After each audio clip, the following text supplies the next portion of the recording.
Let's talk about my surgery. A few weeks ago, I told y'all that I went to the coochie doctor and I ended up having to get surgery.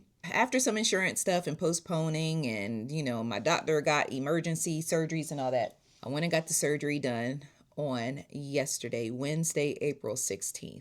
Now, I was fine until it was surgery day. That's when my stomach started bubbling, my underarms start sweating and all that. You get really nervous. But I was like, listen, I started telling myself, like, okay, this has to be some type of routine surgery. I'm going to be all right. God got me. But I did clean up. Just in case the Lord was like, you know what? Moses, punch her card real quick, because just bring her on up. I did clean up so my family wouldn't have a lot to do. I started to write letters to my kids and my grandbabies, but I felt like I was being dramatic, because I do have, if you haven't noticed by now, I'm a tad, just a tad dramatic. I started to write letters to all my loved ones, like bye-bye letters. Like, if you're reading this, more than likely I'm Millie Rocking on every block with Whitney Houston in heaven. But I didn't. I had a little more faith in God yesterday that he was just going to let me come back and finish doing these blog posts, at least until the end of April. So we get in there. First of all, I have to give a shout out to Walton Piedmont as a staff, a label, and an MF and crew. Because when I tell you, those people give top-notch service over there at that hospital, I almost felt like I had pulled up to another planet. My check-in was 10:30.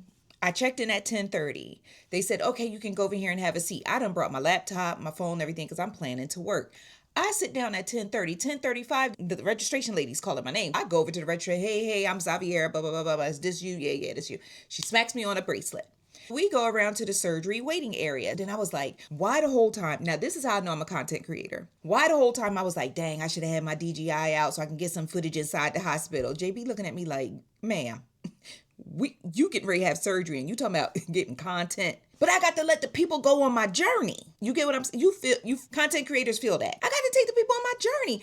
And my ICC friends who pour into me every day, who love me, pray for me, watch my YouTube videos, read my website. They got to go on this journey with me. Anyway, y'all, my throat hurt, but I'm gonna tell y'all about that later. I go into the surgery waiting room. I sit down. I'm like, okay. I go to unzip my book bag. They was like, Miss Bryant, what? I don't even get service this quick at my primary care physician or my OBGYN or my dentist office, for that fact. Was y'all waiting? Were y'all excited to go inside my cooter cat today? Because what is happening? I said, y'all, it probably was like, let me see, 10:30, 10:35, maybe 5 minutes to walk to the surgical area. 4. I probably was already in the back in a gown in the bed with my little thing on, with my little socks. Whoever made them hospital socks should never see heaven. Just the plain socks that if you turn them this way, it's the same thing. If you turn it this way, it's the same thing. I hate those socks. But I understand you got to try to make something that's easy for everybody, but I hate those socks.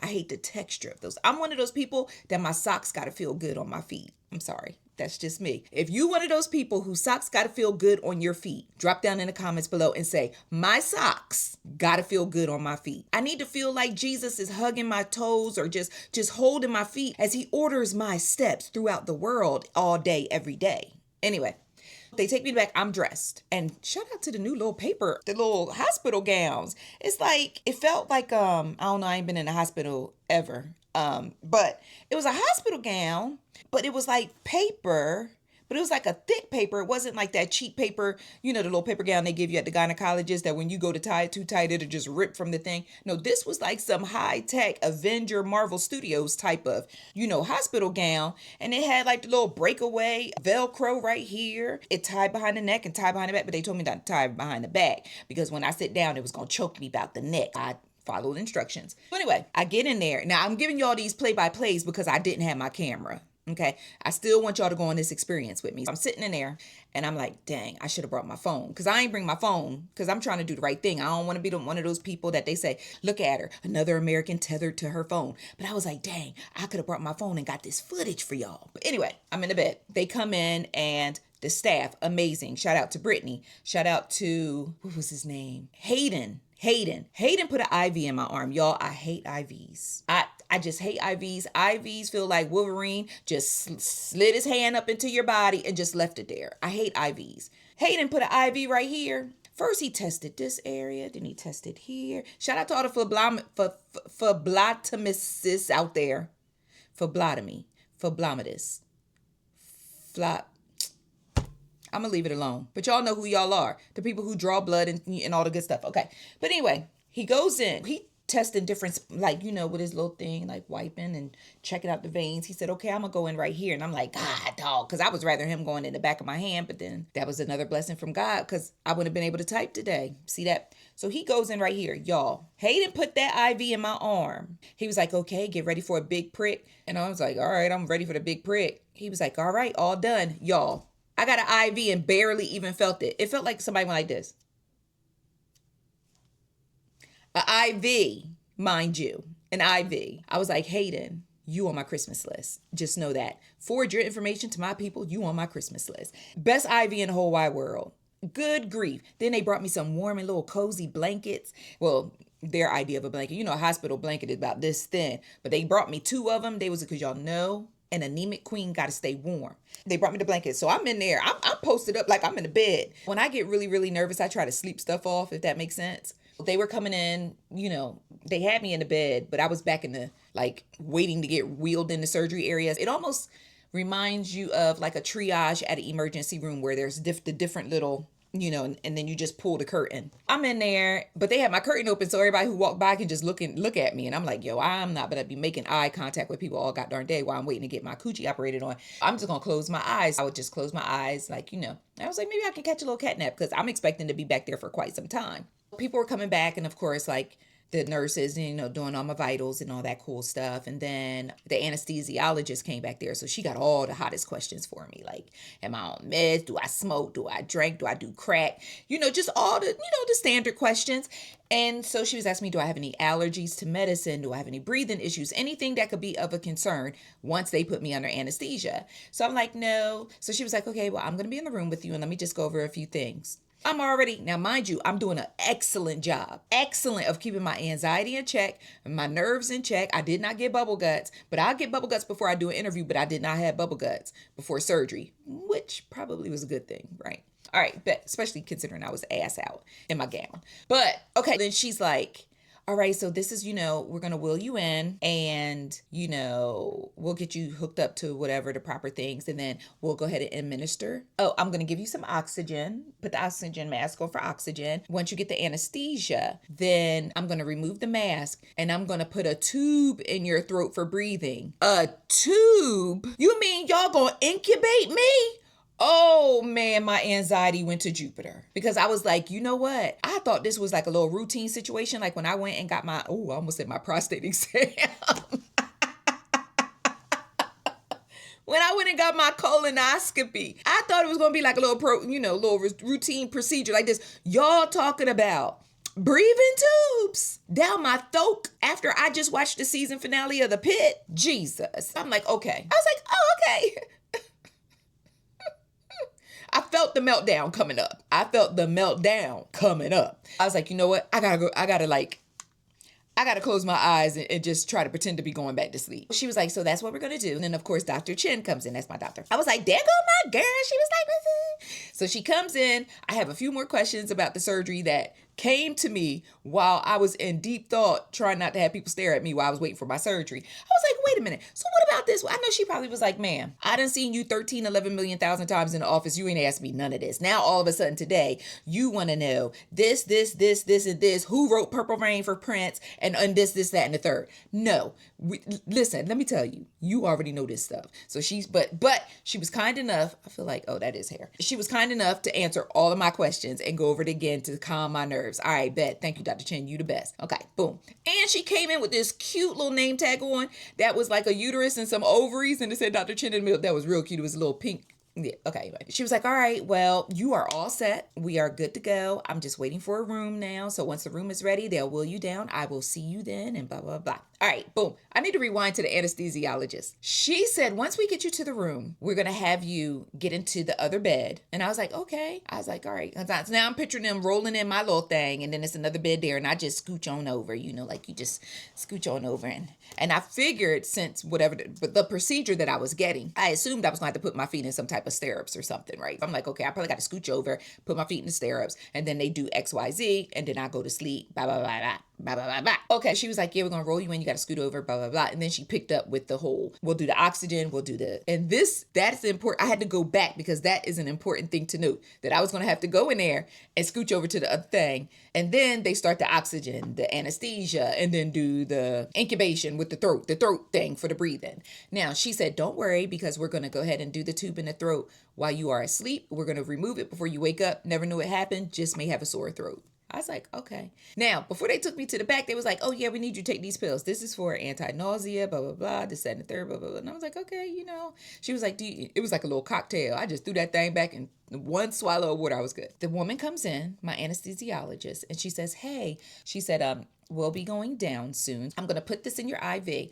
She was like, this is just going to mellow you out a little bit and just kind of relax you before we take you down to the OR. And I was like, all right, bet. She puts it in there. She did a little squeezing thing. And all of a sudden, your girl felt like I had 2 Captain Morgans on the rocks. I was like, hey, okay.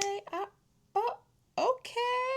I was feeling I was like, okay, this is the right mood I need to be in for them to go down there and take care of what they got to take care of in my love canal, right? I was like, hey. I was like, all right. I looked up at the clock. Now, mind you, it's almost like 11:30, maybe 11:30. I'm like, these people is moving and shaking, because they already done gave me the good stuff.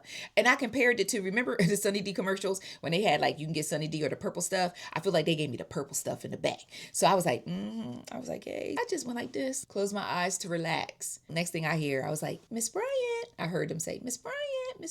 And I opened my eyes and I was like, all right, bet it's time to go back to surgery. She was like, you did a great job. Ben, what? She was like, you did a great job. Surgery went well.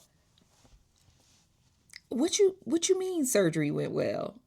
She was like, yeah, everything went well. She was like, let me check your pad to see how heavy your bleeding is. What do you mean? What surgery? Reclaiming my time. What in the Diddy party just happened? What in the Diddy party just happened here? She told me she was just going to give me a little something to relax me. I took a little cat nap. I woke up back in the hospital bed with a pad on and some woman checking me and offering me some ginger ale to drink, telling me I did good in surgery and the surgery went well. Excuse me, ma'am. What, sir? I looked up at the clock. It said 1 o'clock.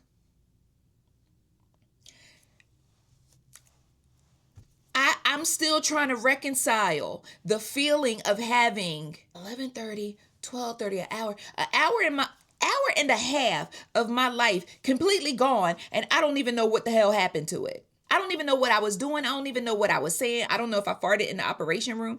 I don't know. I just don't know. I don't know. It didn't feel like nobody had been in my love cave. But I mean, there was the pad. There was blood on the pad. Something happened. When I tell y'all, she woke me up, and my first thing that I wanted to really say to her was, ma'am, let me finish sleeping. Because that anesthesia sleep, that thing hit different. You understand me? You heard me? Did you hear me? That anesthesia sleep hit different. It just hits different. With that being said, I'm like in a daze. I'm trying to reconcile. It's just still not making sense to me. She's talking to me about helping me get my clothes back on and helping me get dressed. And I'm like, but you sure surgery took place, or y'all just let me sleep through this thing, threw a pad on me with a little bit of ketchup and it's gonna send me home? Because y'all, to this day, I still don't know what happened in that hour and a half of my life. It is gone. Who put me on the table?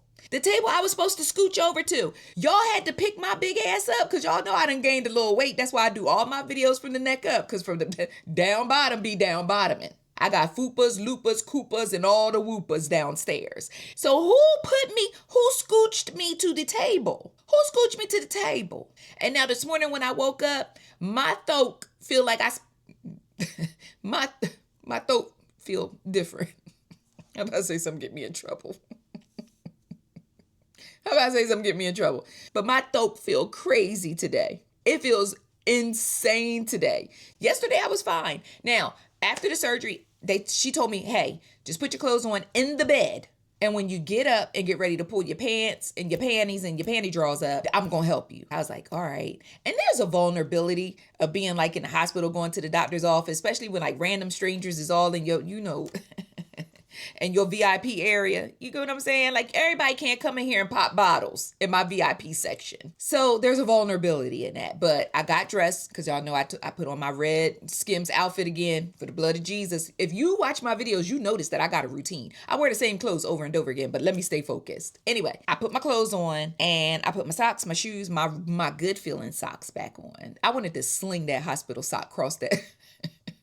Try to throw it to the nurse's desk, but I was like, I'm gonna behave. But I could have did it and said it was the anesthesia. Anyway, I get dressed. So now it's time for me to get up. And she helps me stand up. And I'm like, hey, can you give me a pad or something? Because I was just bleeding in the bed. You just gonna let me pull these good skim panties up? I keep saying Skims like it's a commercial, but those are the most comfortable panties I got right now. Especially with my shape because they stretch so good. Like, you just gonna let me soil my panties like y'all know I'm bleeding? Can I have a pad, please? She was like, oh yeah. She handed me like this pink diaper.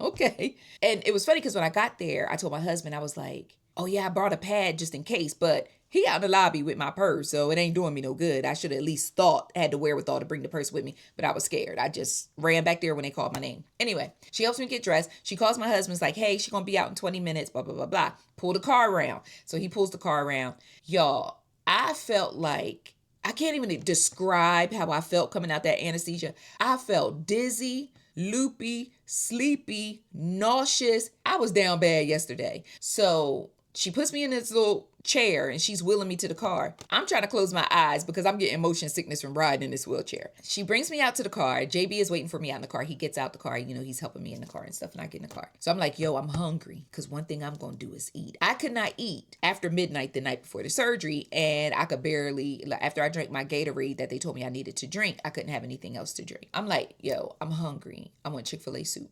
because I don't know what's going to be happening with my throat, or I feel like soup is light. You know, I already know I'm nauseous. So I get home, I'm hanging on to the walls. I was like, forget going upstairs. I made it to the couch in the living room. He brings me in my soup. I have to literally prop my head up, like kickstand my head on my arm to be able to eat the soup. So I'm eating it real slow. And anyone who has ever gone to dinner with me knows that I eat slow. So the fact that I was eating slower than usual probably would have sent y'all to the moon. But anyway, I was eating slow because I actually chew each bite, I think 36 times I do. So I'm eating. So then I was eating and all of a sudden I felt like a gush of blood. Sorry, TMI. So I tell JB, I was like, hey, go get me a pair of big drawers and grab my pad out of my purse. This joker brings me back like the panties he like. Sir, I ain't say nothing. I just got the pad and got the drawers with it. So I go into the bathroom and you know, change my underwear and put this pad on and take off the diaper from the hospital. The moment I got done using the bathroom, washed my hands, everything, I stood up.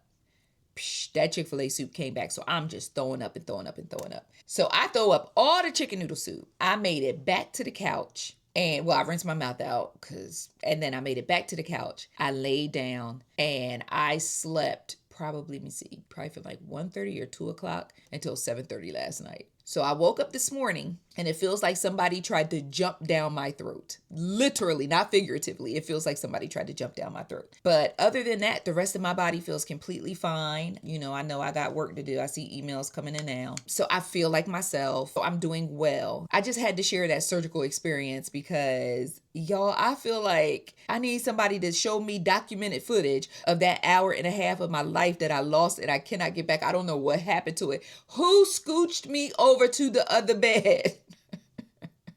I just don't understand. So my husband is like, I'd be happy, you know, not to know what happened or feel nothing that happened, blah, blah, blah. I was like, no. I need accountability for every second of my life. Now I'm thinking about every single person who has ever blacked out and woke up and cannot remember what happened, because that is me. I cannot tell you nothing. I can't tell you who was in the room outside of the people who told me they was going to be in there. I can't tell you who was in there. I can't tell you what the room looked like. I can't tell you nothing. Then when I got upstairs last night, when I was finally able to calm down my dizzy enough to make it up the stairs to start getting ready for bed and preparing myself for bed, I was like, oh, why am I reached to the side, child.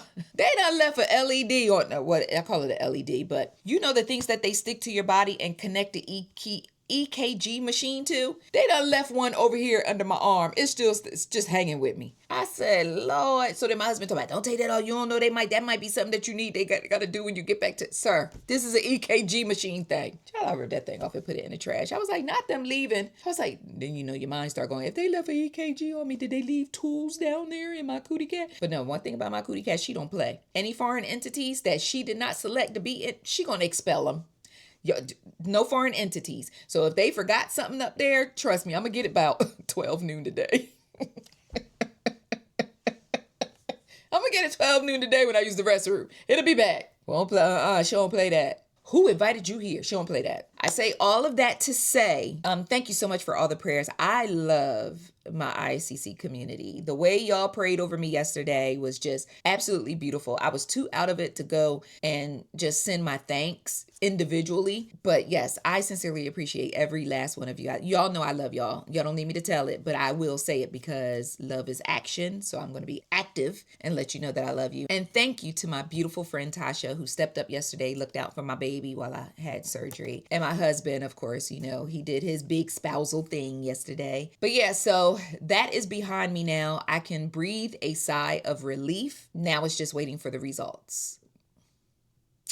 So if you can continue the prayers, I would greatly love that. But if you have ever had surgery and had like a crazy surgical situation or something that happened, please drop down in the comments and share it with me. Or if you have ever blacked out and lost a period of your life that is undocumented and unaccounted for, please slide down in the comments and let me know, because I just always feel better when I know I ain't the only one out here all alone, because I need to know what happened between 11:30 and 1 p.m. I need to know. All right. So I love you guys. Have a great day and thank you for watching. And don't forget to like and subscribe for more of my ridiculous content.